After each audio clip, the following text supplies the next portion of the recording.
комплекс айында жашаймын. Мен 5 баланын энеси боломун. Биринчи турмушум өтүп кетти. Кийинки турмушуман бир уул бир кыз бар.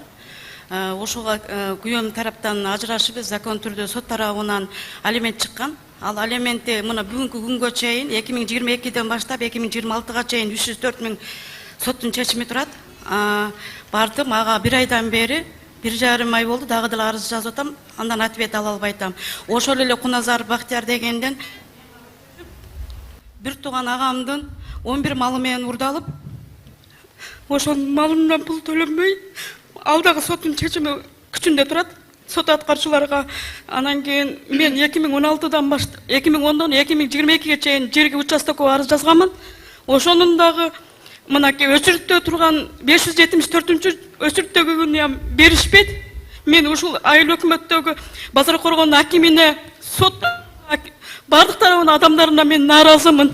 Мен кирбеген эшигим калбады. Мен кыйналдым, ушу үй жоктон көрүнгөн жерде жашаныма.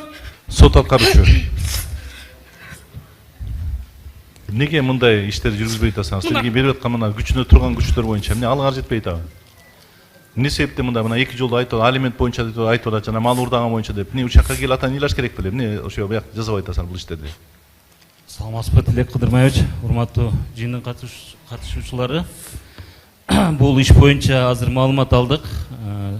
Карызкордун мурдагы жолдошунун түрмөдөн чыкканына 1,5 ай болуптур. Февраль айында келип түшкөн экен, 480 000 сом өндүрүү боюнча бул жактын агасына. Азыр Карызкордун атында эч кандай мүлк чыкпаптыр, кыймылсыз дагы, кыймылдуу дагы, автотранспорт дагы. 18 майда сот аткаруучулар 370 берене менен Базар Коргоон райондук ички иштер бөлүмүнө кылмыш иш козгоо маселесин чечүү үчүн өткөзүп берилиптир. Алимент каражаттары боюнча 304 000. 304 000. Алимент каражаттары боюнча бул жак кайрылып, кайра алып жүргөн экен. Былтыры 25-жылы апрель айында кайрылган. Бүгүнкү күндө карызы 304 000 түзөт экен. Ал боюнча дагы карызкор кече жакында 1,5 ай болуптур түрмөдөн чыкканына. Эскертүүлөрдү берилип атат. Буюрса ал дагы 178 берене менен тергөөгө өткөзүлүп берилет. Канчадан бери төлөп атасыз акчаны? 2 жыл.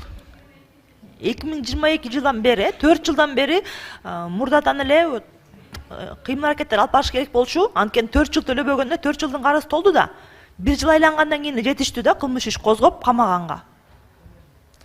Туура айтасыз. Бул жерде өндүрүп алуучу бир топ кайрылып, кичине тыйын төлөп койсо кайтарып алып, ошондо кайра келип отурган. Ал бул азыр былтыры 25-жылы келип түшкөндө түрмөдө болуп калыптыр да. Бирок түрмөдө дагы информация алынган, то есть извещение. Ал жерде иштебептир, ал жердечи. Бухгалтериясына жиберели десекчи.